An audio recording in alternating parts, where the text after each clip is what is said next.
안녕하세요. 주식일기 TV입니다. 오늘은 NHN이라는 회사를 분석해서 영상을 만들었는데요. 잘 봐주시고 구독과 좋아요 눌러주시면 감사하겠습니다. 처음으로 회사가 구성된 과정에 대해서 간략히 설명드리겠습니다.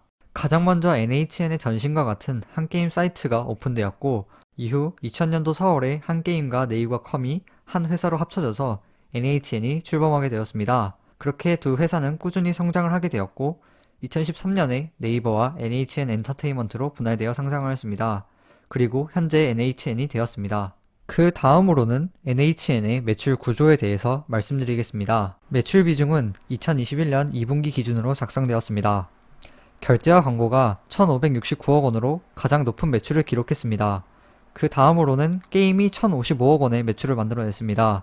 이후로는 커머스 668억 원, 컨텐츠 396억 원, 기술 396억 원, 기타 21억 원 순입니다. 사업별 분기별 매출 상승을 보시겠습니다. 전체적으로 매출은 모두 상승하였습니다. 게임은 0.8%, 결제와 광고는 3.7%, 커머스는 4.8%, 컨텐츠는 0.5%, 기술은 8.4% 상승하신 걸 보실 수 있습니다. 그러면 왜 주가가 하락했을까요?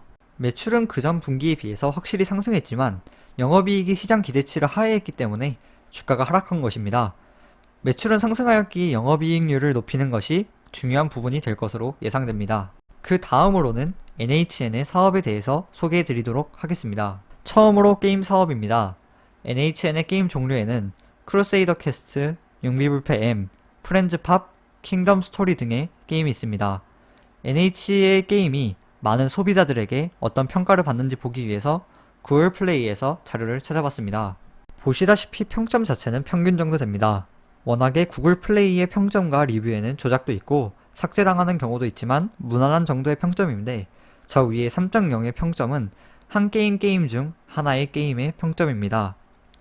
사람들이 한 게임에 그렇게 좋지 않은 평가를 내리고 있다는 것을 알 수 있는 대목입니다. 그리고 1점대가 많은 것으로 보아하니 불만족스럽다는 사람도 많다는 것을 알 수 있습니다. 게임 사업의 포인트는 사람들이 게임에 대한 평가가 그다지 좋지 않다는 것과 한 게임이 예전에 비해 부진하고 있다는 것을 꼽았습니다. 두 번째 사업은 결제 사업입니다. 페이코와 한국사이버결제, 이렇게 두 회사가 있습니다.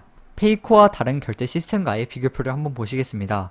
비교군은 네이버페이, 카카오페이, 삼성페이가 있습니다. 일단 가입자부터 페이코가 그렇게 좋지 않은 모습을 보이고 있습니다. 네이버페이와 카카오페이가 2,600만 명 이상인 데에 비해 페이코는 1,000만 명도 안 되기 때문입니다. 또한 거래액도 크게 차이가 나는 것을 보실 수 있습니다. 가맹점은 온라인이 10만 개, 오프라인이 270만 개로 오프라인에서의 매출이 더 중요한 것을 알 수 있는데, 그렇기에 코로나가 종식되면 페이코 관련 매출이 상승할 가능성도 있다고 생각합니다. 간편결제 온 오프라인 시장 점유율은 네이버페이, 삼성페이에 이어 10%, 모바일에서는 네이버페이, 실빌페이, 삼성페이, 카카오페이에 이어 10%를 차지하고 있습니다.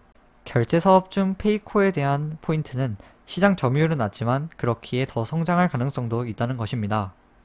결제 사업의 회사에는 NHN 한국사이버결제도 있는데, 이 회사는 NHN 페이코가 지분 41%를 가지고 있습니다. NHN 한국사이버결제는 인터넷 쇼핑몰과 카드사 사이에서 보안을 담당하고 중간 거래상의 역할을 하는 회사로 수수료와 같은 형식으로 매출을 창출한다고 생각하시면 될 것 같습니다. 세 번째로 광고 사업입니다.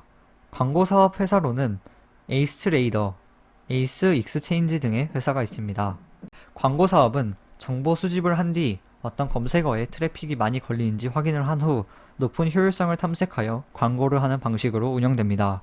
광고 사업은 온라인에서 사람들이 머무는 시간이 점점 늘어나기 때문에 나아지고 있습니다.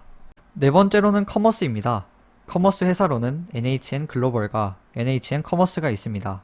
커머스 사업은 쇼핑몰 솔루션, 마케팅, 디자인, 창업 교육 등을 담당하면서 창업을 할 수 있도록 하는 회사입니다. 온라인 창업의 숫자는 늘어나고 있기에 나쁘지는 않습니다.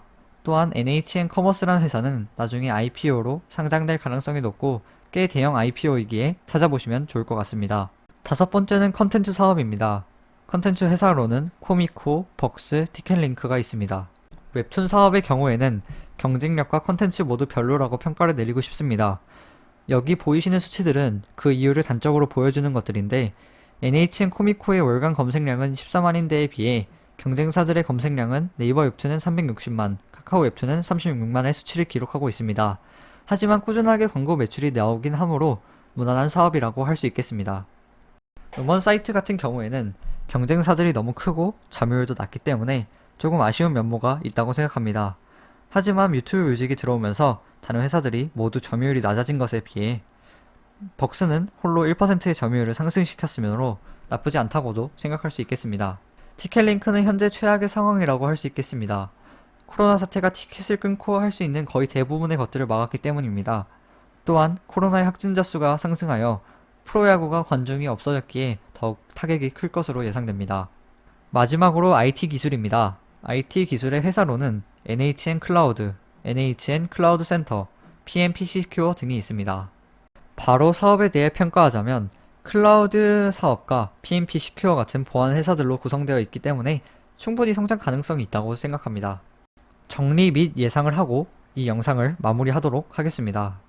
NHN의 사업은 게임과 콘텐츠 사업은 약세를 보이고 결제와 커머스, IT 사업은 꾸준히 성장할 수 있는 모습을 보이고 있습니다. 게임 사업은 게임이 출시할 때마다 변하기 때문에 유심히 볼 필요성이 있고 콘텐츠 사업은 절대적인 유입량이 늘어야 좋아질 것으로 예상됩니다. NHN의 예상가는 15만원입니다. 예상가는 제가 생각하는 최고의 시나리오에서의 가격이라는 점 유의하시길 바랍니다. 게임 사업의 부진이 회복되고 결제 사업의 점유율이 상승한다면 충분히 가능하지 않을까라는 예상입니다.